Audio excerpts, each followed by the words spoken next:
Math सिर्फ 15 marks की तो है, छोड़ देते हैं, क्या फ़र्क पड़ता है, बाकी 135 के लिए तो हम अच्छे से प्रिपेयर करेंगे. Hi again guys, I am Navya. To answer the question if it is advisable to leave math for CLAT, my answer would be no. Even though maths has the least concentration among all the subjects, it is fairly important. Simple maths behind it. The number of aspirants who write CLAT every year are 70,000 and the number of seats are just 1,000. In such a scenario where the competition is so high, every mark alters hundreds of ranks. So to answer the question, can I crack CLAT without math? The answer is no, because math is one section which gives you the leverage of 100% accuracy, and you would surely not like to miss upon that. No matter how well you prepare for the other 4 sections, CLAT is always surprising and you can never be sure of them. So even if you're well prepared for the other 4 sections, you might get 6 to 7 marks lesser than you expected due to the uncertainties. Here is where the importance of math comes in. It can help you get a upper hand over other applicants and can be your savior to recover those 6 to 7 marks. Every question you choose not to answer counts. Every time you skip a question counts. You're basically altering the next 5 years of your life. So don't be scared, give maths the time it deserves and you'll be amazing. All the best guys. The next myth that we'll address is that if you don't get into the top 3 or top 5 NLUs, you must join the good private law schools. However, this is far from being a truth, and this is in fact a myth, and there are multiple reasons for it. So firstly, when we study in law institutes, the law coachings, they have to advertise that XYZ number of people got into the top 5 NLUs, and since private institutes like Jindal and Symbiosis conduct a separate entrance test, a lot of people got into that as well. So they have to advertise it. However, this forms an impression in our mind that people who are not going into the top 3 private law schools or people who are not going to the top 5 NLUs are not doing well, and if you skip top 5 NLUs, then you have to go to private institutes. However, this is not correct. So these private institutes have a big batch size as compared to the NLUs, so the quality of your teaching gets highly affected, and you're sort of lost in the crowd if you can't catch up, because I personally know that Jindal has a batch size of more than 200. So it really affects your teaching and your exposure to the activities that are happening inside the institute. At the same time, I would like to clarify that NLUs which are not in the so-called top 5 list are also doing quite well, because they get good quality of students who have cracked the national entrance exam, and the batch size is small, so the focus on each individual is much larger than that there is in the private institutes. So colleges like RGNUL Patiala, RML Lucknow, MNLU Mumbai, NLU Odisha are doing quite well when it comes to placements as well as performance in moot court competitions, etc. So you should definitely consider colleges which are not in the top 5 list but are yet doing well. Some colleges which are in the top 5 to 10 list, let's say. So these institutes are definitely worth considering above the top 3 private institutes. Most of the people believe that CLAT is a very easy exam to crack. However, that's not true. So when I came across a lot of students from class 11th and 12th, and I asked them that what do you want to do after 12th grade? Maximum लोगों ने जवाब दिया कि हमें CLAT करना है. अरे, but first you need to decide that whether you want to be a lawyer or not. And then you will decide कि तुम्हें CLAT करना है या नहीं. जैसे तुम एक किसी मेडिकल स्टूडेंट से पूछोगे तो पहले वो बोलेगा कि मुझे डॉक्टर बनना है, इसलिए मुझे नीट का एग्जाम देना है. Similarly, यहाँ पे भी first you choose the profession and then you choose how to go about with it. So this is something which is very important to address.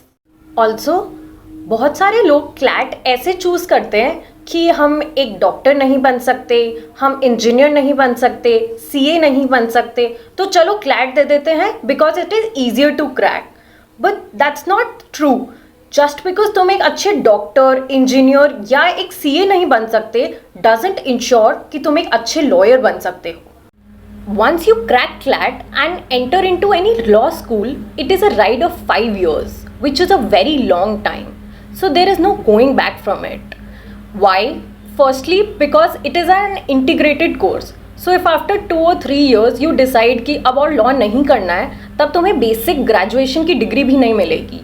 And also the amount of time and resources that you've spent, you just can't go and tell your parents that you don't want to do law anymore. So you need to make a very informed choice before choosing this profession. So generally there is a misconception about students wherein a lot of coaching teachers or your mentors will tell you कि एक बार NLU चले जाओ life set.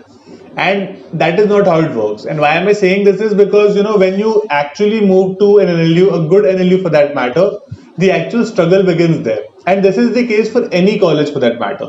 Because once you've cleared CLAT, there are a lot of students, good students like you have done that. Most of them, or in fact all of them, will move to really good NLUs who've done really well in CLAT, and they will have different aspirations from themselves. ठीक है, कुछ उनके अलग दिमाग में होगा, and they will go there and work really hard because that is in their nature. So there is a lot of competition. Better the NLU, better the college, higher the competition. So अगर आप इस mind frame से आते हैं, इस mindset से आते हैं that ठीक है NLU में आ गए, we don't have to do much, अगले 5 साल बहुत आराम से कटेंगे. That is where you get a big shock of your life, because when you reach these colleges, you see people working really hard day and night to make things better for themselves and do really well. उस point पे क्या होता है, you feel some sort of an inferiority complex because you're not able to do well because आपकी thinking शुरू से ही वैसी थी. So बहुत सारे students क्या करते हैं, they reach college and change their thinking बहुत जल्दी, but a lot of students take a lot of time to do that. And that creates a lot of problems for them because वो पहले ही बहुत ज़्यादा पीछे हो जाते हैं उन students who have been working really hard, who have been very persistent about their work. Now that creates problem because when you go to a law school and to become a successful lawyer, it's a slow process जो आप 5 साल में सीखते हो. If you do not become a part of this process and you just want to chill and do nothing much about it, then it creates a lot of problem for you. So make sure that if you have cleared CLAT and going to an NLU, you do not have this misconception in your mind and you're going to work really hard and be persistent about your work. Hi, I'm here to talk about a major misconception that people have about law schools or the profession in general, which is the role your background plays in such a scenario. In my 5 years in law school, all I've learned is that this as a profession demands 2 things of you: hard work and consistency. And as long as you're willing to put that in, there is nothing else that is considered. I often meet CLAT aspirants or freshers at college who are intimidated by the fact that their peers belong to legal backgrounds or have some prior knowledge of law. And all I point out to them is that anything you take up in this profession or in law school life, be it internships, moots, papers, or academics, everything is determined on the amount of time that you're willing to put in. It is your merit that gets you the rewards in this profession. I understand where these fears stem from, that having certain resources at your disposal or a prior knowledge may seem beneficial.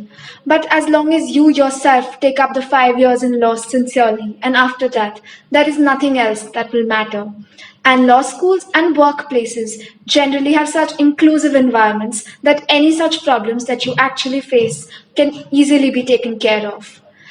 The final thing, that only thing that matters, is the amount of work, the diligence that you have as a student, and the amount of dedication you give to this profession. Your name, your place, or your pockets do not decide your future, only your merit does. Thank you. So there is a myth associated with the legal profession that you have to be good at debating or public speaking to be a good lawyer. But that's not true. I mean, obviously, the ability to articulate your client's position in a succinct and persuasive manner is always helpful. Effective communication is important for any lawyer. I mean, that's true with any professional environment. So there are many senior lawyers around who may be soft-spoken and timid in their approach, but their knowledge of law and their diligence and their hard work have ensured that they have a flourishing legal career. in spite of not being the best speakers around. They are literally intellectual giants when it comes to the profession of law. I personally know a number of good debaters who absolutely fail as lawyers, because ultimately, to be a good lawyer, it is not only required that you have fancy arguments to sway the judge, but it is equally important that you know your case, you know your client, and you have the ability to rebut your opponent's case with some strong, solid logic. And moreover, most lawyers are not litigators. I mean, I have seen a lot of people assume that lawyering and legal profession is about litigation and arguing in courts, but that's not true. There are hundreds of different opportunities that the legal profession has to offer. A lawyer can specialize in 100 different other things that you may not be required to speak publicly or debate anything at all through your legal career. So according to me, there's only one thing that's required to be a good lawyer, and that is knowing the law. Debating and public speaking definitely supplement it, but they are not required as such. One major misconception that a lot of students have is you cannot clear CLAT or you cannot do well in CLAT unless you enroll in a coaching center. इस वजह से क्या होता है, a lot of us do not have really good coaching centers at the place where we stay. ठीक है, so हम लोग 11th 12th के साथ या फिर कभी 12th के बाद भी take a near drop and we move to some other places. हम घर से अलग रहते हैं, facing a lot of problems just because we want to enroll in a coaching center. While coaching center no doubt helps you a lot because there are your kind of students, the other students who are preparing for the same thing, but it is not compulsory to clear CLAT. Okay, हम बहुत ज़्यादा मेहनत करते हैं, despite having very limited resources, we try to go to the best coaching centers. But that is not the case, right? If you follow a good mentor, you follow good advice, and there's a set strategy. ठीक है, a lot of us rely on coaching centers because we feel कि उनका बहुत ज़्यादा role रहता है in molding students toward clearing CLAT, and that is not true because all they do is they just teach you.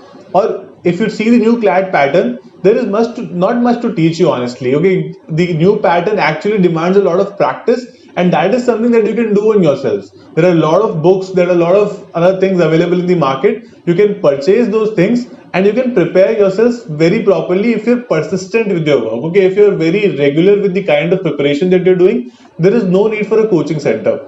Other than that, I always suggest my students that if you're not enrolled in a coaching center, you can take a good mock test series of any coaching center, because obviously mock test series is something that you cannot do on your own, and mock tests are very important. Okay, so higher the number of mock tests you do, higher the chances that you're going to clear a good NLU. Okay, you're going to clear CLAT and go to a good NLU.